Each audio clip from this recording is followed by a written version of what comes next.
오늘 제목처럼 예수님의 흔적을 내 몸에 지닌 성도가 되시기를 주님의 이름으로 축복합니다. 아멘. 서로 제목 붙들고 이렇게 축복해 주십니다. 예수님의 흔적을 몸에 지니신 성도십니다. 이렇게 서로 축복해 주십니다. 저와 우리의 진실한 신앙생활은 나 자신의 열심이나 나의 굳건한 의지만으로는 부족한 것을 우리가 압니다. 그래서 궁극적으로는 오직 하나님의 은혜와 성령의 능력, 그리고 성령의 역사심이 있어야 온전한 신앙생활이 이루어진다라고 할 것이에요. 왜냐하면 믿음 생활은 나의 의지와 노력만으로 이루어지지 않는 영적인 부분이 있기 때문입니다.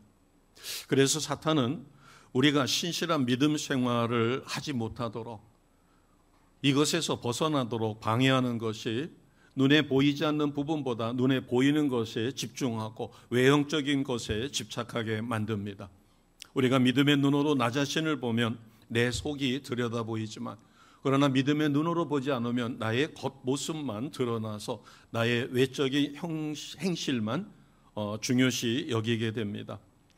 오늘 본문 말씀을 보면 예수님을 믿는다고 하면서도 할례를 받아야 된다고 주장하는 유대주의자들이 갈라디아 교회에 들어왔어요.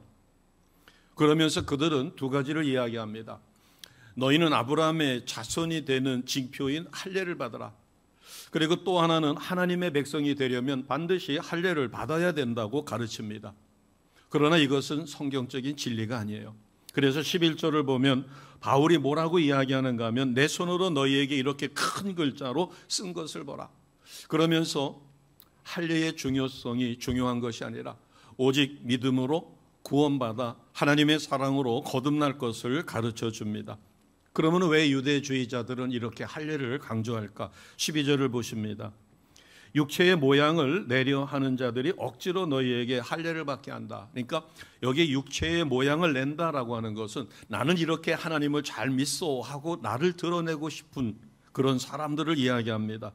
그리고 그리스도의 십자가 박해를 모면하려고 한다라고 하는 것은 그들은 할례 받은 하나님의 백성이기 때문에 예수님을 믿는 것으로 인하여 오는 생활의 어려움이라든가 어떤 핍박과 환난을 가능한 한 회피하고 싶은 거예요. 어떤 유명한 목사님에게 동성애를 지지합니까? 그러니까 그는 애매모호한 표현으로다가 피해가죠. 동성애는 죄입니다라고 이야기하면 미국 사회에서는 심각한 문제가 발생하고 상당수 교인들이 반발을 할 수 있어요. 그렇기 때문에 애매모호한 표현으로다가 그 어려운 답을 피해가는 저명한 목회자를 보듯이 그들은 할례를 받았기 때문에 그 할례 받은 것만으로도 예수 믿다가 오는 핍박이라든가 어떤 불이익을 교묘하게 피하고 싶은 것이에요. 자, 이것은 우리의 현실과는 이렇게 비교할 수 있을 것입니다. 어떤 선생님이 좋은 학교 출신이에요. 그래서 학벌도 좋고 성경에 대해서도 아주 박식합니다. 그래서 주변 사람들이 저 선생님은 똑똑하고 좋은 학교를 나와가지고 아주 성경도 박식해. 그런데 그가 주일학교 아이들을 열심히 가르쳤는데도 아이들이 변화가 없고 주일학교가 부흥하지 않습니다. 그러면 많은 사람들이 그렇게 이야기할 수 있어요. 문제가 교사에게 있는 게 아니라 학생들의 질이 온전치 못하다. 학생들에게 문제를 돌릴 수 있어요. 그런데 공부를 많이 못했습니다. 남이 볼 때도 외적으로 인정받지 못할 그런 모습을 갖고 있어요. 근데 같은 문제가 발생하면 앞에서는 교사의 책임이 아니라 학생의 책임이라고 하는데 그 두 번째 교사의 경우에는 교사가 변변치 못해서 그렇다라고 교사에게 책임을 돌리는 거예요. 이 십자가의 핍박과 할례가 결국은 이런 문제다. 그래서 그들은 할례를 주장하는 것입니다. 바울은 이미 복음 안에서 할례를 받든 할례를 받지 않든 그것은 중요한 게 아니다. 가장 중요한 것은 하나님의 사랑을 믿고 그 믿음으로 구원받는 거라고 가르쳐 주었습니다. 이게 앞절에 있는 이야기인데 갈라디아서 5장 6절 말씀입니다. PPT에 준비했습니다. 같이 선포하겠습니다. 갈라디아서 5장 6절입니다. 그리스도 예수 안에서는 할례나 무할례나 효력이 없으되 사랑으로서 역사하는 믿음뿐이니라. 아멘. 이 말씀을 우리는 그대로 믿습니다. 할례를 받든 받지 않든. 그래서 굳이 할례를 받지 않아도 이제 예수님을 믿는 믿음으로 하나님의 사랑을 덧입고 우리는 새로운 새 사람으로 거듭나 온전한 믿음의 삶을 삽니다. 오늘 우리에게 이 본문이 주는 첫 번째 가르침은 복음은 외적인 진리가 아니라 내면적인 진리다라고 하는 것을 가르쳐 줍니다. 12절에 보게 되면 유대주의자들은 할례, 즉 외적인 것을 중요시 여겼어요. 그래서 할례가 기독교 신앙의 중요하고 필수적인 요소로 강조하고 거기에 초점을 두었습니다. 자, 사도행전 15장 1절에 보면 할례를 받지 않으면 구원을 받지 못한다고까지 이야기했어요. 자, 사도행전 15장 1절 말씀입니다. 같이 합니다.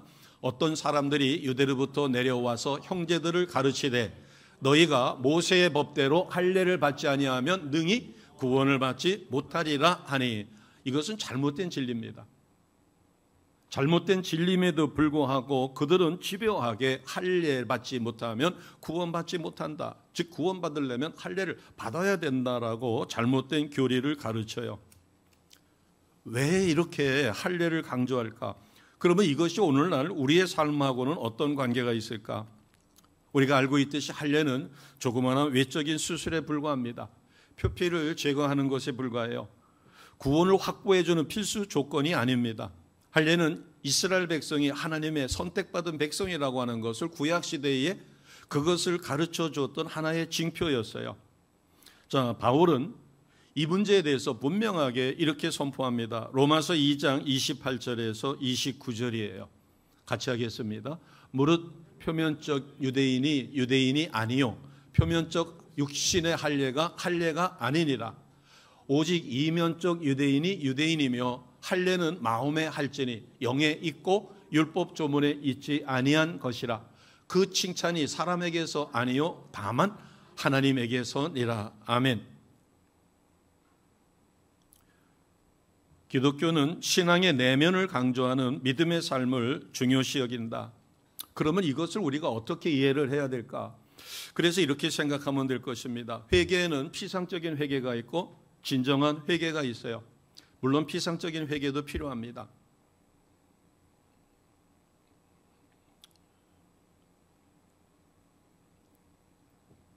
자, 제가 지금 먼저 말씀드리는 것은 피상적인 회개예요.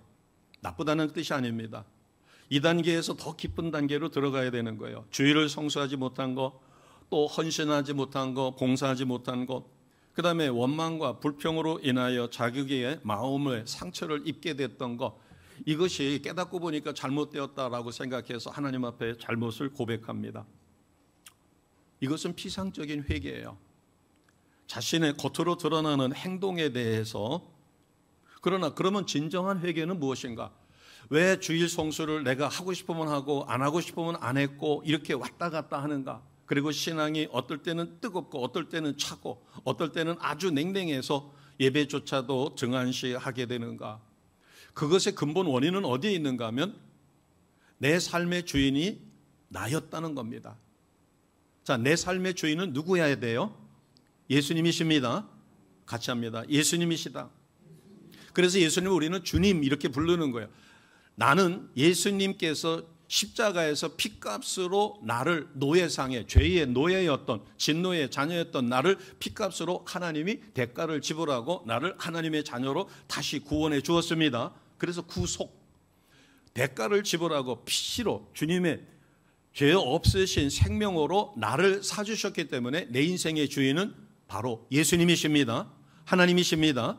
그래서 나의 시간, 나의 재능, 나의 생명, 이 모든 것이 하나님의 것이에요. 그런데 하나님의 것이라고 믿지 않고 그것을 주님 앞에 맡기지 않고 내가 내 인생을 컨트롤하는 거예요. 그래서 주일 성수도 내 마음대로 하고 봉사도 하고 싶으면 하고 마음에 내키지 않으면 안 하고 그리고 하기 싫으면 하지 않는 거예요. 이것은 주님을 내 마음속에 주님으로 모시지 못하고 사는 것입니다. 나는 거저 값없이 죄사함을 받았습니다. 거저 값없이 죄사함 받았다는 것은 오직 예수님을 믿는 믿음만으로 하나님은 나를 의롭다라고 인정하시고 하나님 자녀로 삼아 주셨습니다. 그러면 나는 거저 값없이 죄사함 받은 거예요. 예수님은 이것을 이렇게 가르쳐 주셨어요. 우리가 오늘날 돈으로다가 3천억이라고 하는 돈을 빚졌어요. 내가 아무리 노력해도 나는 이것을 갚을 수가 없어요. 그런데 나의 주인 되시는 분이 나를 불쌍히 여겨가지고 나라의 임금이 나를 3천억이라고 하는 빚을 탕감해주고 나는 석방됐어요. 그런데 나에게 300만 원 빚진 사람을 내가 용서를 못해가지고 그를 감옥에 집어넣었어요.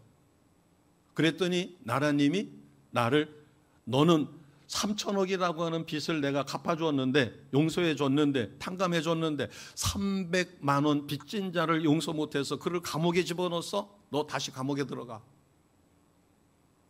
나는 거저 값없이 오직 믿음만으로 예수님을 나의 구원자여 주님으로 믿고 하나님의 자녀가 되었습니다. 그런데 나에게 조금 잘못한 사람을 내가 용서하지 못해가지고 그것에 얽매여가지고 우리는 하나님 뜻대로 살지 못하는 자가 되었다. 이것도 여기에 해당이 될 것입니다. 또 우리가 말씀과 기도해야 된다는 것은 압니다. 그래서 성령이 나를 지배하도록 내 삶을 성령께 맡겨야 된다. 그런데 현실적으로 생활이 빠듯하다 보니까 뭐 직장 생활이라든가 사업이라든가 이런 현실적인 바쁜 삶에 의하여 말씀과 기도의 생활을 차일피일 미뤄요. 그리고 그것이 우선순위가 되지 못하고 그래서 시간이 조금이라도 생기면 하고 생기지 않으면 건너뛰는 겁니다. 이것도 내 인생을 내가 내 마음대로 하는 거예요. 나는 이제 내 인생은 내 것이 아니라 하나님의 것이요 예수님의 것입니다. 아멘. 그리고 우리의 기도의 내용을 보면 내 발등에 떨어진 불을 끄기 위해서 전전긍긍하고 그것을 위해서 기도합니다. 기도의 범위를 보면 내 부모, 내 자식, 그리고 우리 교회 그 범위를 넘어서지 못해요. 예수님께서 분명하게 가르쳐 주셨어요. 너희가 먼저 그의 나라와 아버지의 나라와 그 의를 구하라. 그리하면 그 모든 것을 차고 넘치도록 채워주시마 약속해 주셨습니다. 그런데 조금 더 중보기도한다는 게 우리 교회를 벗어나지 못해요. 대한민국을 위해서 복음 통일을 위해서 그리고 복음 통일만을 위해서 우리가 기도해서는 안 됩니다. 조금 더 나가서 남북이 통일된다면 우리는 러시아라든가 저쪽에 북유럽이라든가 땅끝까지 그래서 북진 통일이 아니라 우리는 복음 통일을 이루고 복음으로 세계를 그래서 땅끝까지 복음 전하는 일에 우리가 쓰임을 받아야 합니다. 내가 가는 선교사가 되지 못한다면 우리는 보내는 선교사가 되되 내가 물질이 없다면 우리는 그 부분을 붙들고 땅끝까지 복음이 전파되기 위하여 이스라엘이 회복되기 위하여 우리는 계속해서 기도해야 합니다. 왜냐하면 나는 내 인생을 내가 사는 게 아니라 성령의 감동으로 하나님의 자녀답게 하나님 원하시는 삶을 살아야 되기 때문에 그래요.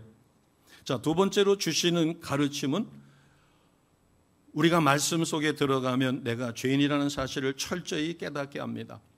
그러나 우리가 말씀 안으로 들어가지 못하면 내가 굉장한 존재로 생각해요. 나라는 존재를 갖다가 부각시키기 위해서 꽤 애를 씁니다. 자기 과대망상이라든가 자기 의에 사로잡혀요. 개종하기 전에 바울도 그랬습니다. 그는 유대인 중에서 좋은 가문에서 태어났고 좋은 교육을 받았고 당시에 촉망받던 젊은이였기 때문에 예수 믿는 사람들을 체포해다가 공회에 넘기는 것이 하나님에 대한 충성으로 잘못 생각했어요. 그러나 다메섹 도상에서 인격적으로 예수님을 만난 다음에 그의 생각은 완전히 바뀌었고 그의 삶은 완전히 바뀌었습니다. 복음 안에 영안이 열려 보니까 자기의 모습은 죄인이었고 세상에서는 인정받고 유대교로부터 칭찬을 받았지만 자기가 행한 일이 하나님을 대적하는 이요 그대로 갔다가는 지옥 갈 수밖에 없었던 자기는 죄인이요 추하고 부패한 모습을 보게 된 겁니다. 거기서 깨달은 게 자기 의로는 도저히 구원받을 수 없다. 그런데 안타까운 것은 많은 사람들은 십자가 안으로 깊이 들어가면 자기 자신을 보게 돼요. 그래서 내가 얼마나 죄인인가를 깨닫고 그러면서 철저히 회개하고 그 죄사함 받은 것에 큰 기쁨을 누립니다. 그런데도 불구하고 십자가에서 드러나는 그것을 자 13절을 보겠습니다. 그래서 할례를 주장하는 유대교를 믿는 사람들이 13절에 육체의 자랑을 하는 것이에요. 13절 같이 합니다. 시작. 할례를 받은 그들이라도 스스로 율법은 지키지 아니하고 너희에게 할례를 받게 하려는 것은 그들이 너희의 육체로 자랑하게 하려 함이라. 아멘. 그런데 놀랍게도 우리의 신앙이 유대주의화되고 있다는 것입니다.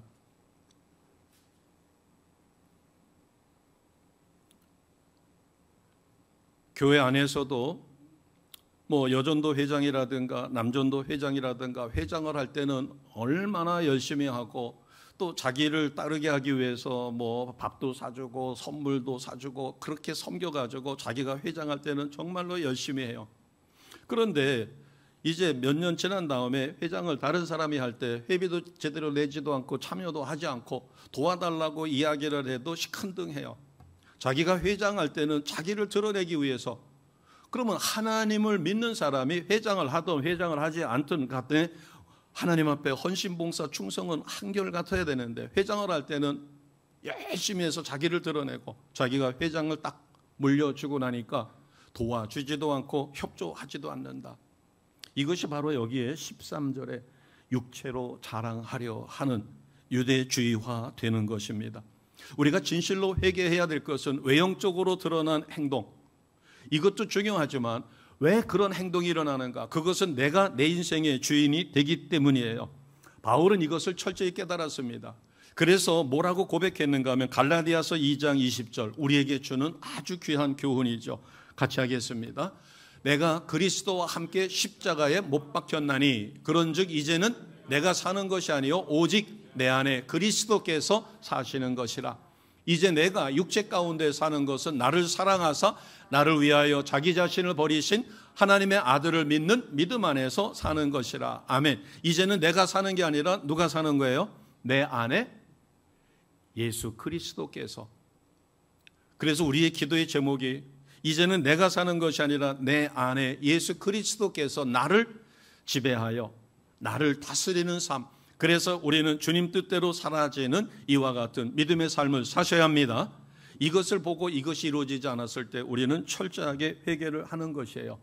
바꿔 이야기하면 옛사람을 벗어버리고 새사람을 입는 거죠. 이것은 내 안에 계신 주님이 이끄시는 대로 우리가 살아가는 것이에요. 그래서 바울은 복음은 껍데기를 추진하는 것이라기보다 내면적인 것을 가르치는 진리요, 우리가 죄인인 것을 철저히 드러내어 이제는 나를 버리고 내 속에 살아서 역사하시는 예수님을 따라 살 수밖에 없게 된다. 그래서 바울은 뭐라고 고백하는가 하면 나는 오직 자랑할 것이 십자가밖에 없다라고 이야기합니다. 자, 14절 같이 갑니다. 14절입니다. 시작. 그러나 내게는 우리 주 예수 그리스도의 십자가 외에 결코 자랑할 것이 없으니 그리스도로 말미암아 세상이 나를 대하여 십자가에 못 박히고 내가 또한 세상을 대하여 그러하니라. 아멘. 십자가 외에 결코 자랑할 게 없다. 사도 바울은 대단한 신분이었어요. 좋은 가문에서 좋은 교육을 받았죠. 자랑할 게 너무너무 많을 것입니다. 그런데 왜 주 예수 그리스도의 십자가 외에 결코 자랑할 것이 없다라고 고백했을까? 그것은 지금까지 자기가 믿었던 유대교의 허울 좋았던 헌신, 많은 사람으로부터 칭송받고 저 사람 참 대단해. 그래서 인정받아 다메섹에 있는 예수쟁이들을 체포하려고 체포영장까지 갖고 가던 사람이었어요. 그러나 되돌아보니까 그와 같은 삶이 자기를 변화시킬 수 없다는 거죠. 그러면 바울을 이렇게 완전히 새로운 새 사람으로 뒤바꿔 놓은 것이 무엇인가? 그게 바로 예수 그리스도의 십자가 능력입니다. 십자가에 의해서 자신의 삶이 완전히 뒤바뀐 것을 체험했기 때문에 바울은 지금까지 유대교에서 신봉하며 외형적으로 칭송받던 그런 엄청난 공덕, 이런 것을 초계처럼 버릴 수 있었던 것이다라고 하는 것이에요. 그러면 좀 더 구체적으로 바울이 결코 십자가 외에는 자랑할 것이 없다고 했는데 십자가에 어떤 것을 자랑했는가? 이것이 바로 세 가지 모습이 있는데 우리도 이것을 자랑하는 하나님의 거룩한 백성이 되시기를 주님의 이름으로 축복합니다. 아멘. 자, 14절을 보겠습니다. 14절을 보시면 십자가 외에 결코 자랑할 게 없다. 그러면서 뭐라고 얘기했는가 하면 그리스도로 말미암아 세상이 나를 대하여 십자가에 못 박히고 내가 또한 세상을 대하여 그러하다라고 이야기해요. 이것은 좀 어려운 얘기입니다. 오직 십자가만이 세상의 속박으로부터 자신을 자유롭게 한다는 것이에요. 자, 우리가 예수님을 잘 믿게 되면 세상에서 소중히 여기던 부귀와 영화가 필요 없다는 게 아니라 그게 1순위가 돼서는 안 된다는 거죠. 세상 사람들은 직장에서 출세하기 위해서 목숨을 겁니다. 그러나 우리는 직장 생활에서 최선을 다해요. 출세하기 위해서 최선을 다하는 게 아니라 하나님의 자녀로 하나님 영광을 드러내기 위하여 직장에서도 최선을 다합니다. 예수 믿는다고 해서 직장은 대충 하고 교회 생활만 열심히 하라는 게 아니라 직장 생활도 신앙 생활의 하나라고 보고 우리는 최선을 다합니다. 그런데 여기에 그리스도로 말미암아 세상이 못 박혔다라고 하는 것은 무엇일까? 바울이 얘기하는 이 세상이 아담과 하와의 타락 이전에는 세상은 아름다운 질서가 있었고 세상은 살기 좋은 행복한 곳이었습니다. 그러나 아담과 하와가 타락한 이후에 세상은 저주를 받아 엉겅퀴를 내고 피땀을 흘려야만 먹고 살 수 있고 성령께서 역사하지만 많은 사람들은 성령의 지배를 받기를 싫어해가지고 다 자기 하고 싶은 대로 하다 보니까 사탄이 이 세상을 지배해요.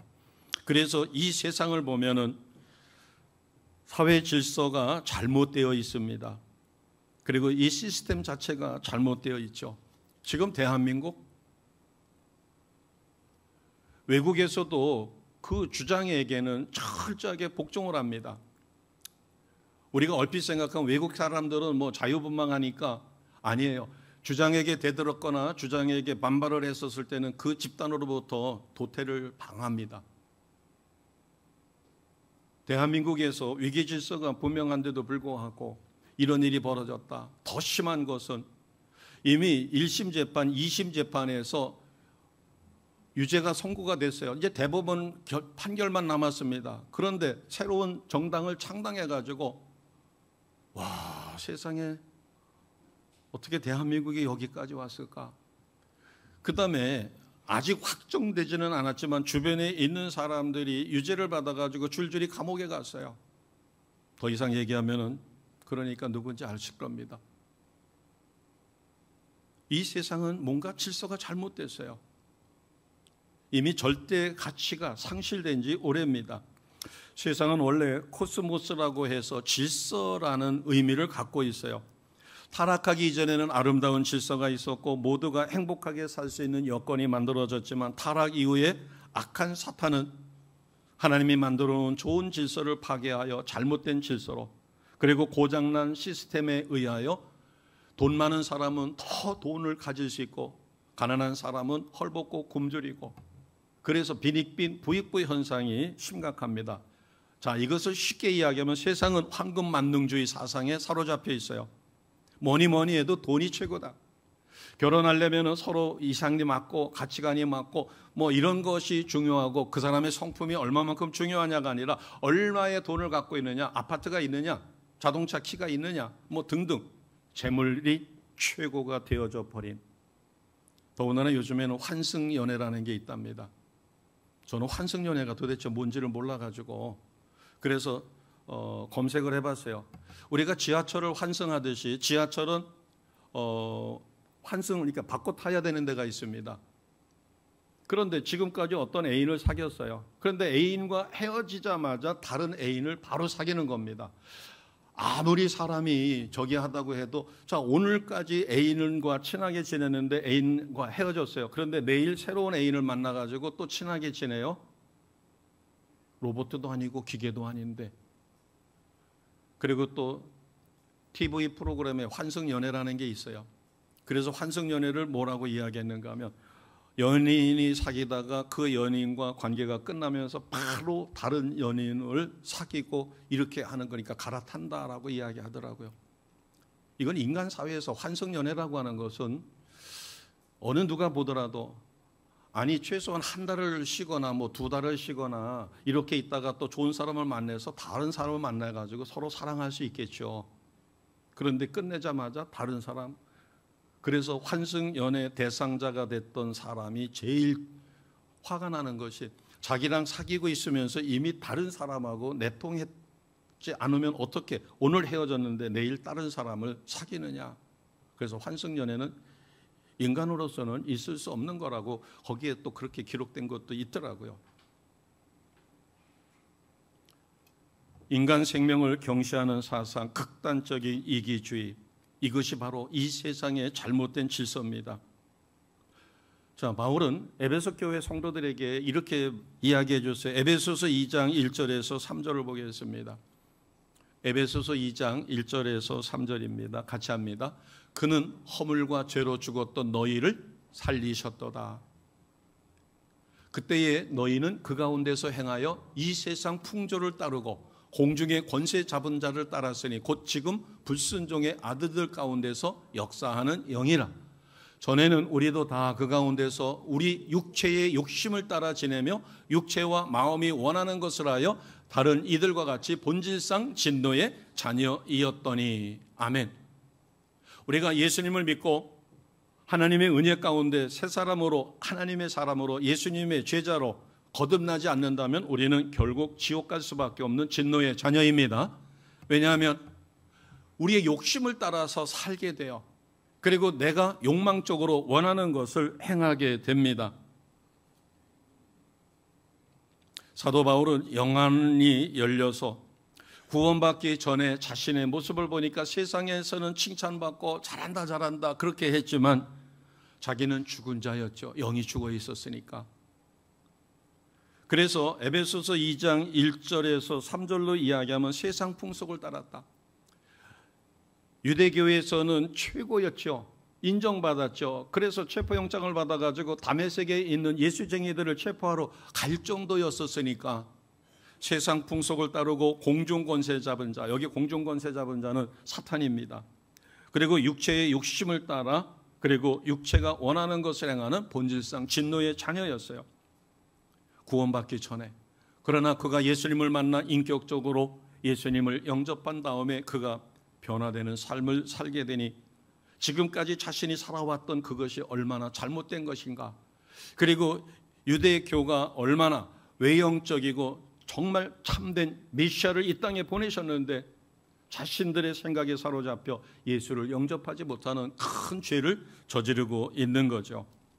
그러면서 대표적인 게 안목의 정욕, 육신의 정욕, 이생의 자랑에 사로잡혀 있는 자신 동료들을 보니까 너무 안타까운 거예요.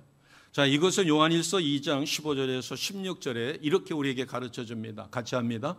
이 세상이나 세상에 있는 것들을 사랑하지 말라. 누구든지 세상을 사랑하지 아니하면 아버지의 사랑이 그 안에 있지 아니하니.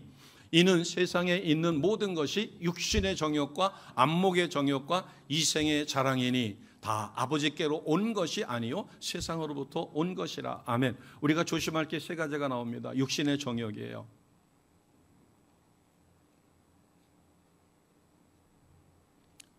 예전에는 성인 나이트 클럽에서 보던 것이 지금은 걸그룹 TV에 나오는 모습을 보면 와, 저렇게 입고 해도 괜찮을 건가. 그 다음에 유튜브는 더 심합니다. 안목의 정욕. 인터넷으로다가 쇼핑이 잘 이루어진다고 하죠. 안목의 정욕입니다. 저거 안 사면 내가 손해볼 것 같은 거예요. 굉장히 싼데. 그래서 눈에 보이는 것은 사야 되고, 그 다음에 탐나는 것은 내 것으로 만들어야 돼요. 안목의 정욕이에요. 이생의 자랑. 나를 드러내고 나를 높이려 하는 거죠. 아담과 하와를 유혹했던 사탄은 금식하신 예수님을 찾아와서 유혹합니다. 똑같은 패턴으로 이 세상 모든 사람을 유혹하고 있어요. 타락시키고 멸망하는데 대표적인 게 육신의 정욕과 안목의 정욕과 이생의 자랑에 사로잡혀 살아가게 만드는 거예요. 나만 그런가? 세상 사람들도 다 그러는데. 그래서 성경은 경고를 합니다. 이 세상을 따라서 안목의 정욕, 육신의 정욕과 안목의 정욕과 이생의 자랑에 사로잡혀 살면 그 결말은 파멸이라고 가르쳐 줍니다. 우리가 세상 가치를 따르게 되면 하나님의 법, 생명의 법을 따르지 않고 육체의 법, 옛사람으로 살아가게 되면 사단이 설치해 놓은 덫에 빠지죠. 잘못된 질서와 시스템에 따라서 살다 보니까 멸망을 당합니다.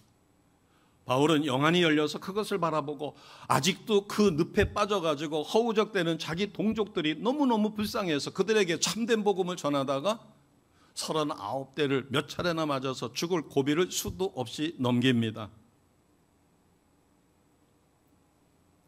우리가 간과하지 말아야 될 게 있어요. 사도 바울은 예수님을 만나기 전에는 어느 누구보다도 가장 악랄하게 예수 믿는 자를 핍박하던 자였어요. 그러나 예수님을 인격적으로 만난 다음에 그는 완전히 변화돼서 새 사람이 되었어요. 그러면 왜 그때 당시에 유대인들이 그렇게 예수님을 메시아로 못 받아들였을까? 로마의 그 십자가 처형법이라고 하는 것은 로마 사람들을 벌주기 위해서 만들어 놓은 게 아니라 로마가 많은 나라를 지배하고 정복하다 보니까 수많은 노예가 로마에 와서 노예로 살게 돼요. 그들이 죄를 짓게 되면 그들이 어떤 큰 죄를 지면 가장 무섭고 고통스러우며 가장 수치스럽게 처형하기 위해서 만든 처형법이 십자가형이에요. 십자가에 매달 때는 옷을 하나 입히지 않습니다. 알몸으로 매달아요. 그리고 건강한 사람은 손에 못 박히고 발에 못을 박히고 다른 데는 매달려만 있으니까 건강한 사람은 뭐 일주일도 가고 15일도 살아있는 사람이 있고 더 오래 사는 사람은 한 달도 십자가에 거기 못에 박혀가지고 나무 기둥에 못 박혀가지고 죽지 않고 있다는 거예요. 너무너무 고통스럽게 죽이기 위해서. 그러면 유대인들에게는 어떤 것이 있는가 하면 유대인들도 나무에 처형하는 법이 있는데 나무에 매단 자는 바로 하나님으로부터 저주받은 자라는 인식을 갖고 있어요. 당시에 그 가치 기준이 그렇기 때문에 로마 사람들이 보면 예수는 의인이요 메시아요 성인이 아니라 아주 악랄한 죄를 악독한 죄를 저질러 가지고 십자가에 처형당한 범죄자예요. 이스라엘 백성들이 봤었을 때도 하나님으로부터 저주받은 자가 나무에 달린다고 했으니까 그런 가치관에서 예수님을 믿지 못했던 부분도 없지 않아 있을 것이에요. 그래서 많은 사람들이 뭐라고 이야기하는가 하면 십자가의 도를 무시해요. 그러나 바울은 그 십자가에 죽으신 예수 그리스도 그분을 메시아로 믿는 그 믿음만으로 우리가 구원받을 수 있다. 그래서 로마서 1장 18절에 이 십자가를 우리에게 아주 강력하게 가르쳐 줍니다. 자, 이 말씀 우리가 철저히 의지하셔야 될 것이에요. 같이 담대하게 선포합니다. 십자가의 도가 멸망하는 자들에게는 미련한 것이요 구원을 받은 우리에게는 하나님의 능력이라. 아멘. 우리가 어디서 와서 어디로 가는지 내 인생이 어떻게 살아야 되는지를 모르고 방황하고 갈등하다가 예수님을 만나면 인생의 방황은 끝납니다. 이것을 경험해 본 사람은 내가 인생의 방황으로부터 끝났다라는 그 사실 하나만으로도 예수 믿은 것이 너무너무 감사합니다. 그것이 바로 십자가의 능력이에요. 왜? 나는 하나님으로부터 와서 하나님에게로 가고 나의 인생의 목적은 예수님을 닮은 삶을 통하여 하나님께 영광 돌리는 것이라고 하는 분명한 삶의 목적이 생깁니다. 누가 갖다 준 게 아니라 십자가의 능력으로. 그래서 십자가의 도가 멸망당하는 사람들에게는 미련한 것이 될 수 있을지 몰라도 구원받은 우리에게는 하나님의 능력입니다. 이 능력을 의지하여 승리하시는 우리 모두가 되시기를 주님의 이름으로 축복합니다. 아멘. 십자가는 사단과의 싸움에서 하나님의 공의가 하나님의 사랑이 십자가 형틀 위에서 완벽하게 이루어져 사단과의 싸움에서 승리한 하나님의 능력이 된 것입니다. 자, 그래서 14절에 보면 십자가만이 세상의 속박으로부터 우리를 자유롭게 만들 수 있다라고 하는 것이에요. 내가 세상적인 삶에서 자꾸 쓰러지고 넘어진다면 하나님의 십자가 능력을 의지하여 세상을 결박하고 세상을 다스리는 삶을 살아가시기를 주님의 이름으로 축복합니다. 아멘. 자, 두 번째로 십자가만이 우리를 새롭게 하기 때문이에요. 15절을 보겠습니다. 15절 같이 갑니다. 시작. 할례나 무할례가 아무것도 아니로되 오직 새로 지으심을 받은 것만이 중요하리라. 아멘. 새로 지으심을 받았다. 새로 지으심을 받았다라고 하는 것은 우리는 예수님을 믿는 그 순간 옛사람을 벗어버리고 새사람을 입었습니다.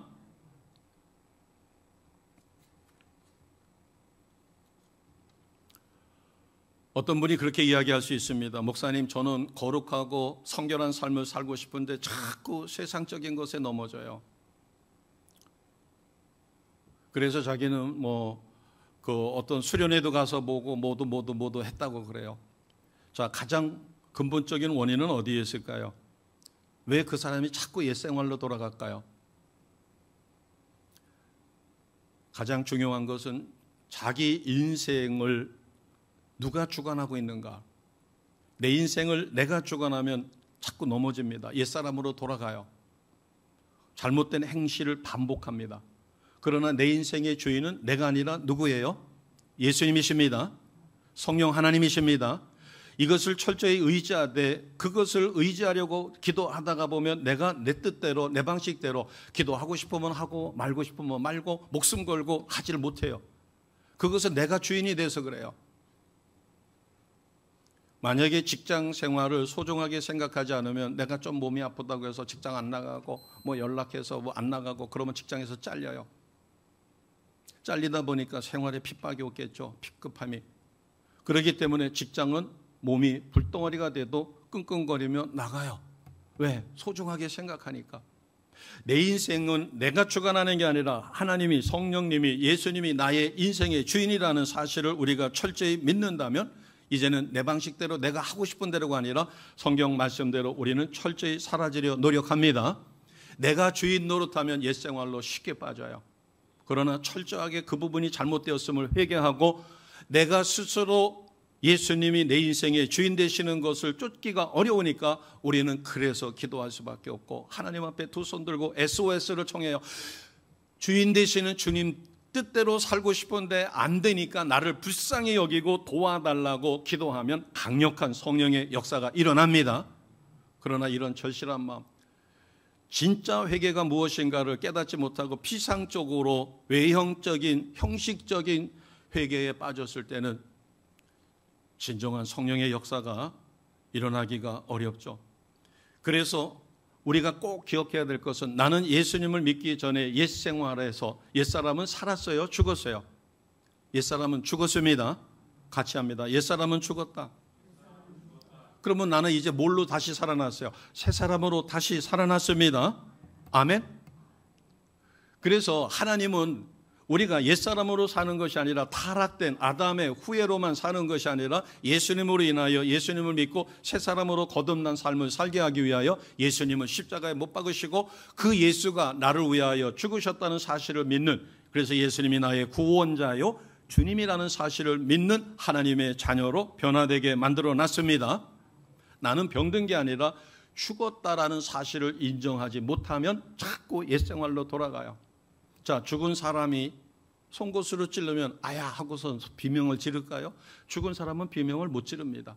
나의 옛사람은 죽었고 나는 이제 하나님의 은혜 가운데 새 사람으로 다시 태어났습니다. 아멘.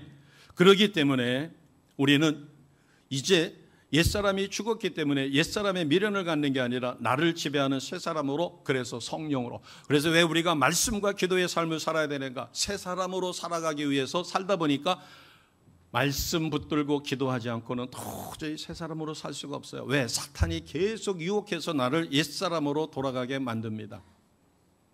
한여름에 목이 말라요. 그런데 내가 장이 안 좋으니까 한여름에 시원한 얼음물을 뻘컥뻘컥 마시면 설사가 나요.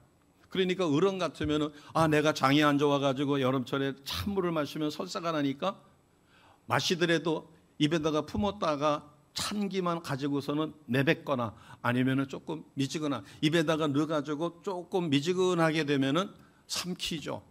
왜? 경험이 있으니까. 시원한 게 좋다고 차물을 뻘컥뻘컥 들이켰다가는 설사가 나가지고 오히려 고생을 하니까 우리가 하나님 뜻대로 살아보려고 내가 최선을 다하면 도저히 내가 하나님 뜻대로 살 수 있는 그런 존재가 못 된다. 나중에는 스스로가 어떤 자괴감에 빠지는가 하면 나는 구제불능인가? 아니 내가 그래도 의지가 강하다고 생각했는데 왜 내 의지가 이것밖에 안 되는가? 그것이 깨달아지는 게 큰 은혜입니다. 그렇기 때문에 두 손 들고 주님의 도우심이 없이는 나는 도저히 하나님 뜻대로 살 수 없으니 나를 도와 주옵소서 하고 진실한 주님이 나의 주인 되기 위하여 사라지는 그와 같은 기도를 합니다. 자, 요한복음 3장 14절 15절. 그래서 예수님은 알기 쉽게 이렇게 말씀을 하셨어요.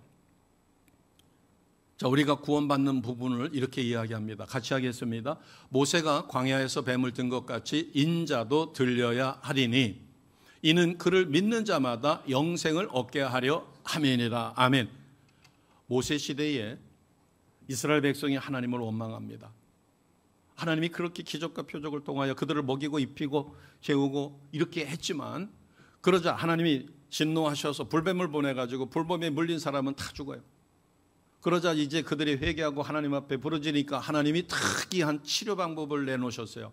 모세야 해가지고 저기 불뱀을 롯으로 만들어라. 그래서 저 불뱀의 형상을 롯으로 만든 다음에 장대 끝에다가 매달아라. 그러고 그 매달은 놋뱀을 쳐다보게 하라. 그래서 그 놋뱀을 쳐다본 자는 불뱀으로부터 독이 해소돼서 살아날 것이다.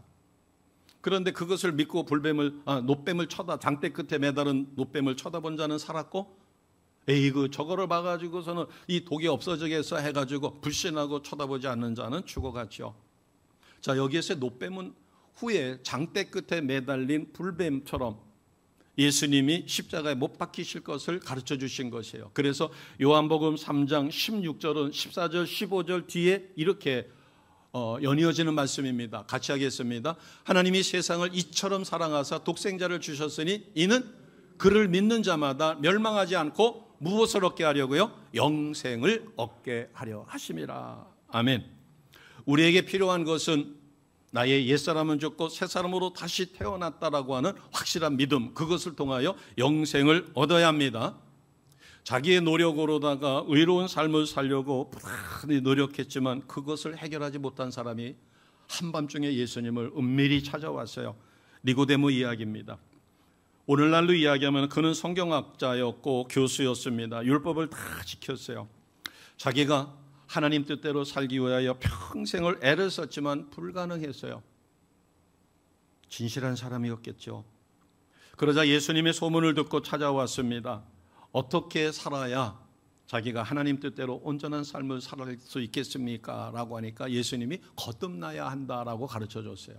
거듭난다는 것은 다시 태어나는 거죠.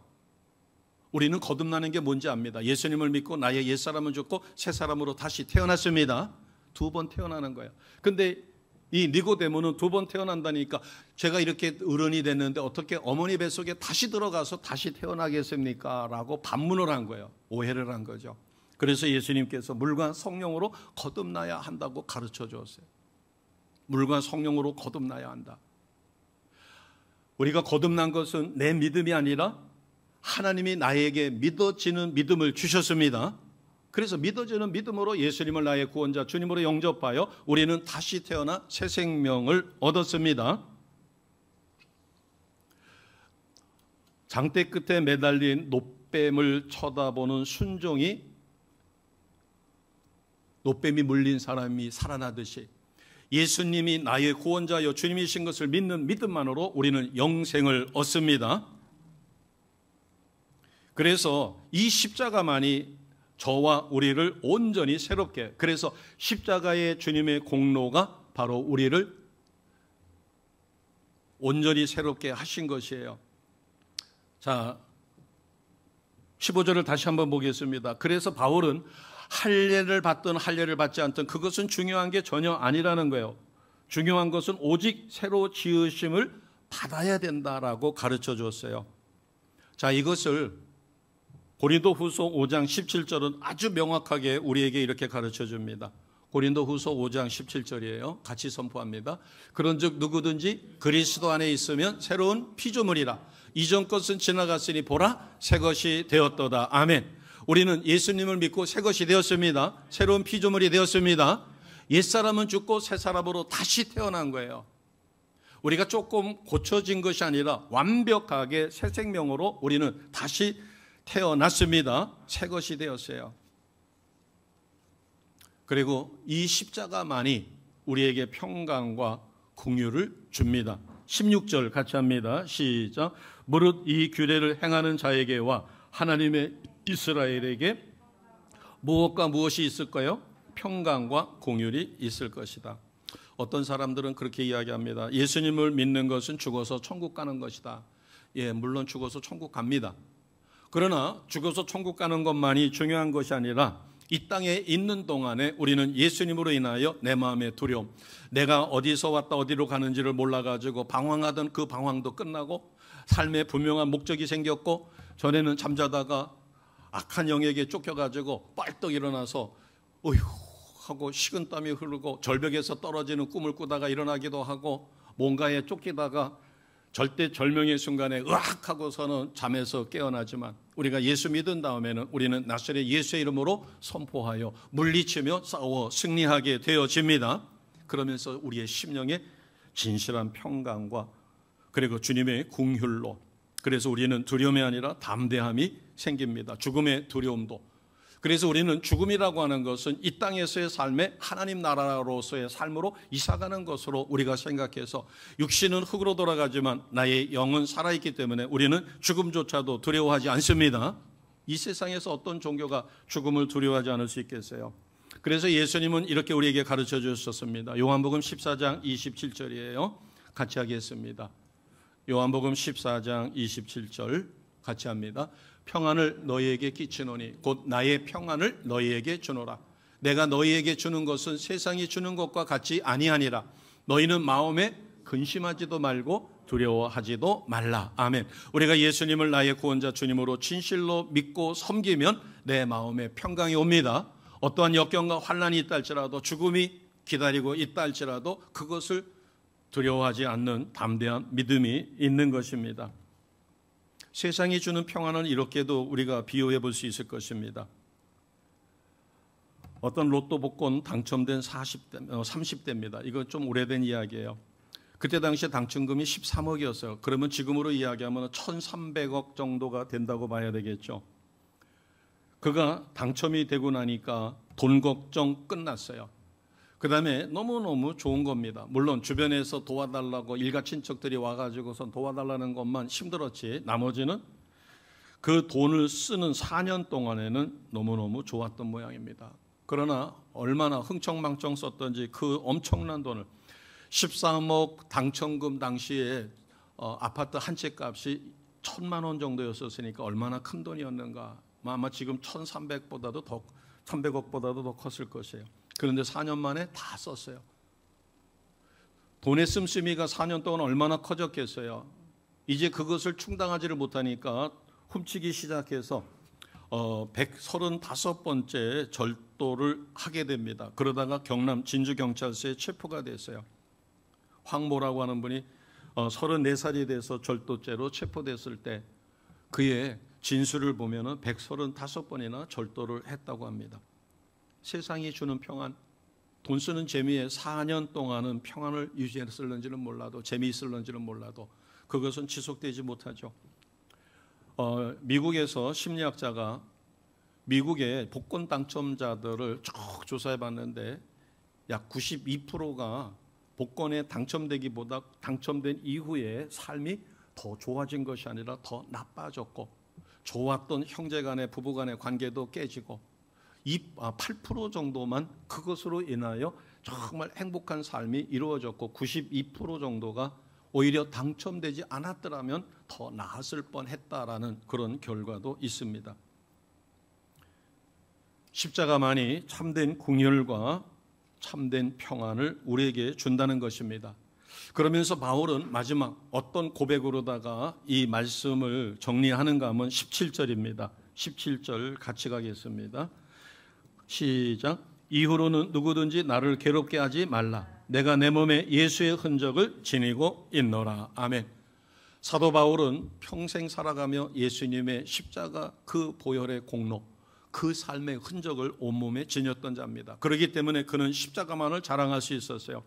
오직 체험을 해보니까 십자가 공로로 죄에서 완벽하게 해방되어 세상으로부터 자유를 진실로 누리고 세상을 다스릴 수 있었다. 그리고 십자가만이 나를 온전히 새롭게 탄생시킨다. 그래서 이 세상 어떤 죄악으로부터도 자유할 수 있고, 그리고 십자가만이 나에게 참된 평안과 그리고 하나님의 긍휼하심과 그리고 진정한 인생의 행복을 주기 때문에 바울은 담대하게 선포합니다. 나는 예수의 흔적을 내 몸에 지니고 사노라. 오늘 마지막 고백처럼 예수님의 흔적을 몸에 지니고 사시는 주의 백성들 되시며 십자가만을 자랑하여 행복한 삶을 누리시는 우리 성도님 되시기를 주님의 이름으로 축복합니다. 아멘. 기도하겠습니다.